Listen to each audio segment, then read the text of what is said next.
Fellas and fellettes, 100 million years ago, back when I was just a wee little lad, a million Bigfoot shows roamed my television screen. But one of them was just slightly more unhinged than the rest. And that show was Finding Bigfoot. This show was truly a feat. A big feat. Huh? Yeah, that made no sense. This was a show about Bigfoot that had almost no Bigfoot in a sense. It was mostly just a group of Bigfoot hunters yelling into the woods and terrifying me as a kid. Sounds like a dying cow. Like, I remember walking down my hallway at night to get to the bathroom after I finished watching the show, and for some reason in our dark, big hallway, the light switch was halfway down the dark hall, and the window was positioned right before that light switch. So I always walked down that hall slowly at night and was terrified that the Bigfoot from the show was looking in my window, much like their eyewitness creations that they used to always show. I got so paranoid at one point where I would just full sprint down that hallway like Usain Bolt. Like, that's how convinced I was that Bigfoot was standing there looking in my window. It genuinely terrified me. But on the eyewitness creations themselves, who was making these, bro? This was not an eyewitness creation. It was like a straight up horror short film. They had the lighting, they had the sounds from deep within. Like, it was kind of creepy. Also, you know, this show did hold a special place in my heart though. Check this out.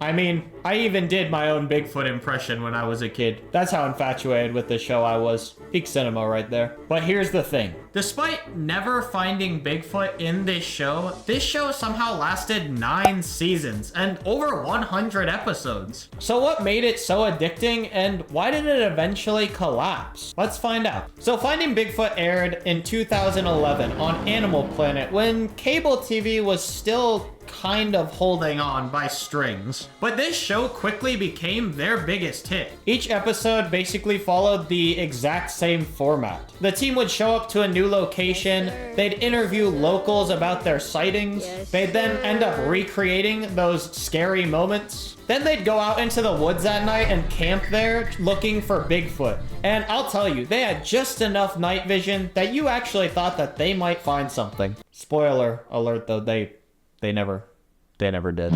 I'll tell you though, I really did love this show. For all the weirdness that it had, it was fantastic. And honestly, the cast lended itself to that so well. The real stars of the show weren't really Bigfoot or the cryptids. It was the cast. So let's go down this star-studded stack of people. First, we got Matt Moneymaker. I'm the president of the BFRO. These animals really are there, and I want to be the one to show it to everyone. And yes, that is actually his real name. Honestly, pretty perfect branding. Except he never found Bigfoot and never found or did anything with money, so kind of false advertising. But also on Matt, I genuinely do remember being super annoyed with this guy sometimes. Maybe it was just his face, I don't know. But he was kind of the annoying person in this group to me. Then we had everybody's favorite cast member, I'm pretty sure. It was Bobo, the fan favorite. Everyone loved Bobo. He was basically the Bigfoot of the group, and they used him for a lot of recreations, actually. Passion for Bigfoot determined the jobs I took, where I ended up living. I mean, it shaped the course of my life. My role on the team was to do the loudest, furthest carrying Bigfoot calls. He was giant, he was lovable. I mean, just look at this guy. He was always doing the Bigfoot calls. He was amazing. Also, random fun fact about Bobo, he was actually in the Playing with the Boys music video, if you know what that is. Kenny Loggins, woo. Then we had the third member of the group, who was Cliff. Hello. And this guy was actually one of my favorites. He might have actually been more fun to me than Bobo sometimes, because he just had great chemistry with everyone in the cast. Bigfooting isn't just a hobby or a passion, it's really a way of life. I'm the evidence analyst. Oh, I love it. But Cliff was basically the level-headed one of the group. The guy that you'd actually want to take with you if you wanted to survive in a forest or something. And he was kind of analytical, but he was still a Bigfoot believer. So was he that analytical? Then we have the fourth member of the cast, Renee, who was basically their skeptic. Sounds like a dying cow. I'm a research biologist. I'm the one non-believer. I can't rule out an owl. It's an owl in a branch. I want to know, one way or another, is this animal real? And if you've ever seen any paranormal show, you know that every paranormal show needs a skeptic. Renee was always the one saying, actually guys, that is just a bear. Actually guys, that is just a raccoon. But she was always looking at stuff pretty logically, which was always nice in a show like this. Meanwhile though, our boy Matt over there was creaming himself because he heard a stick break in the woods. Like, he was going wild. Did they ask if they just did a howl? I do think there's a squatch in these woods. So you would think because this show is so structured and every episode is essentially the exact same, this show would get boring pretty quickly, right? But it didn't. In fact, as I stated earlier, it was addicting. But why was it so addicting? It was because every single episode gave you the perfect illusion that they were just about to actually find Bigfoot. Oh my God.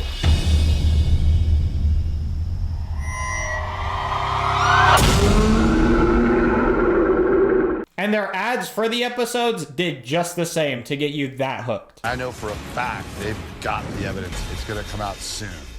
They had all the tools in the world to try and find him. If somebody was actually going to find them, this was going to be the show. Like, they had thermal cameras, they had audio recorders, they had drones, random people screaming in the woods at 2 a.m. I mean, Bobo was cooking it up, man. He was going, woo, all the time. I was like, wow, this guy is so inspirational. But they had the works, to say the least. And to add to the addiction factor, if you were a kid at the time, like me, watching this show, this stuff was terrifying, but it was also exciting. I was sitting there on the edge of my seat, basically every single episode, thinking they're actually gonna find him this time. And again, spoiler alert, they didn't. But the show gave you the perfect illustration that it was happening. And I really loved it, man. It was a thrill. So the team was technically part of the BFRO, which stands for the Bigfoot Field Researchers Organization. Yes, that is a real name. But yeah, while doing research, I found their website and the cover photo is perfect because it's exactly what the show always did to us. Whenever they put out a promo for the show, this cover photo is pretty close to what they actually did for the promo. They had us on the edge of our seats and edged us almost to completion. What? But in the end, it's clearly freaking humans, bro. What are we doing? Come on, show me real Bigfoot, please. I really do want to see real Bigfoot. Sorry, I got so distracted by that cover photo, but it was just so funny to me. But eventually, though, the show actually got so popular that they started to do international episodes. That's right, fellas and fellas. Apparently, Bigfoot actually took vacations and went on holiday all the way to other countries. So they had to go find him there, too. That's the logical thing to do, right?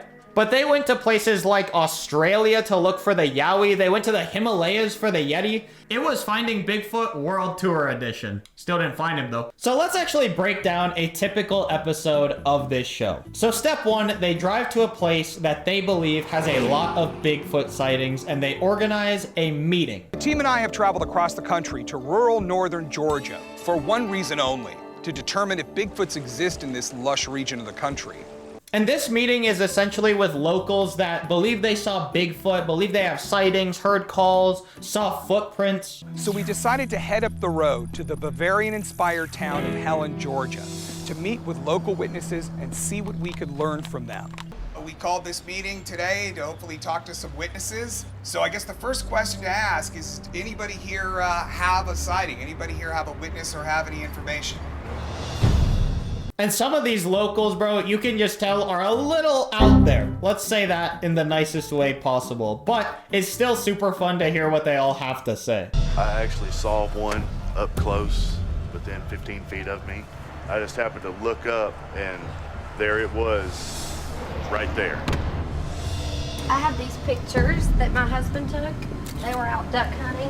When were these photographs taken? About a month ago. So it's recent. And after this, they pick some of the most convincing and interesting local stories to actually go and investigate further. Darla came to the town hall meeting in Helen with the photographs. I have these pictures that my husband took. She showed us the photographs and said that her husband had taken them a few weeks prior to the meeting. The first thing I noticed about Jeff's footprint photographs is how crisp the toes were, which to me indicates that they were very, very fresh. That's what I'm most interested in. So I want to go out there to see if we can shed some more light on those footprint photographs. This was about the spot. Right here? Yes.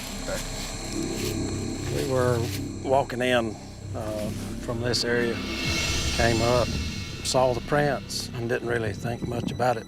And we started going up the trail, and you could see more and more prints. And like I said, these freaking recreations are nightmare fuel. Then after a good portion of the show doing this, they move on to the nighttime stakeout in the woods, at wherever they basically are around. We've come to Georgia with one goal in mind, to see if there are Bigfoots here. Everything we've done so far has led us to this location. This is the area where Cliff found the tracks, along a road that goes right through a thick section of the Chattahoochee National Forest. This is the perfect place to use our vehicle-mounted thermal cameras. The smaller Georgia trees and the scant underbrush means our thermals will see further into the forest than it would in other places. Hopefully, that will help us get a Sasquatch on film. And honestly, the eyewitness recreations were cool, but they scared me so much that the nighttime stakeout was actually probably my favorite part, and where you really felt like they had a chance to find Bigfoot. But the nighttime stakeouts were pretty interesting in their own right, because you had Bobo, who was doing his calls, you had Renee doing calls, they were all doing calls, bro. It was ringing through the forest. Any animal within 100 miles of them was bolting the other way. We're still pretty close to the water. We might not be able to hear you, but go for it. Okay. I'm going to do 3, so expect the high-pitched, shrieky ones. Copy that.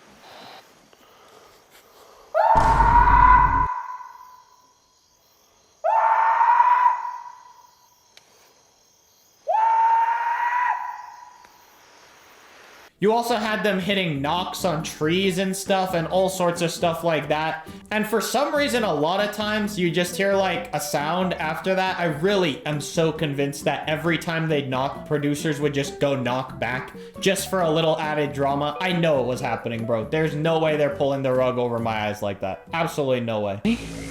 Yeah?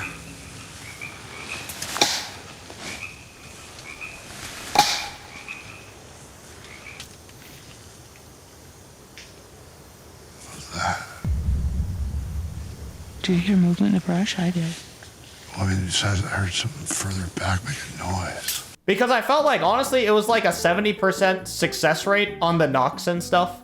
But then after the nighttime camping stakeout kind of wraps up and they haven't found anything, or they think they actually have found something interesting, it all really ends the same. Matt Moneymaker, our king, of course, basically declares this is the most compelling evidence I've ever seen yet. But I will say, there were 1 to 2 episodes in this whole series where I genuinely at one point thought that they had something. But eventually the show itself actually ended up debunking what it was. I do remember though, in one nighttime stakeout, there was a moving figure probably 200 yards away from them. And the entire group was actually all around them. And I was like, what is going on? They're in the middle of a forest. Like, that shit had me scared, bro. I genuinely believed we might have something. And then the show was like, no, it's a producer. Or no, it's a hunter. Like, there's a million different things that they'd always come up with at the end, sadly. The show very easily could have been like, this is unanswered. We don't know what it is.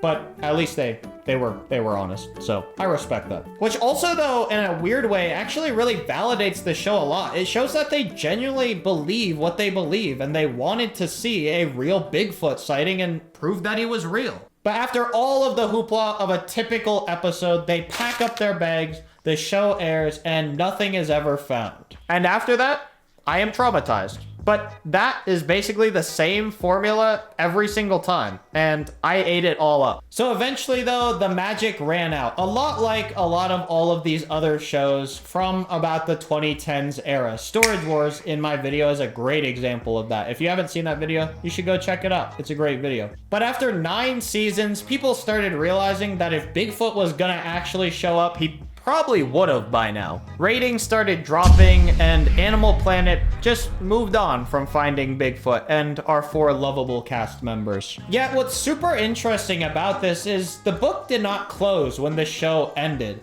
there is still so much interest in Bigfoot in niche communities around the internet, and some of the cast are still even going on podcasts, specifically Bigfoot-oriented podcasts. Just a while back, I found this thing of Cliff and Bobo on a podcast. You know, after seeing the podcast thing, it's cool, don't get me wrong, but this does remind me kind of the podcast in the newer Godzilla Kong movies, if you've ever seen those. Except, at least Godzilla is real in that universe. But honestly though, the show cancellation was kind of tragic, because this show was my childhood comfort TV. And by comfort in the sense of terrifying nightmare fuel that I'd watch at 10 at night in a pitch black room. Don't worry guys, I still had a great childhood. So to wrap this up and put a little bow on the ending here, did they ever find Bigfoot? No. Did they ever convince me they might? Way too many times for my own good, man. It was infinite. Being that we're in the home stretch of this video, and I still haven't given my take on if Bigfoot I actually think is real or fake, I'll leave you with this. A lot of women think that mermaids exist. I think Bigfoot, there's a chance. We'll put it that way. Maybe a 0.1% chance, but there's a chance. But anyways, finding Bigfoot was the perfect mix of reality TV nonsense, spooky horror editing, and the undeniable charisma of Bobo. Just look at that majestic hair. Oh my god. What a legend. Ultimately, the show never delivered what it promised. But maybe that was honestly the point. Because if they had actually found Bigfoot, the show would have probably been over in season 1. And that would have been impressive and also kind of sad. We probably would have got a great spin-off series though of Bigfoot on podcasts or something, I don't know. But for all of that, I salute you finding Bigfoot. The greatest show about never finding the thing that it was about. Unless you count my backyard, because I swear I saw him once. But that's a story for another video. There's something on the hill.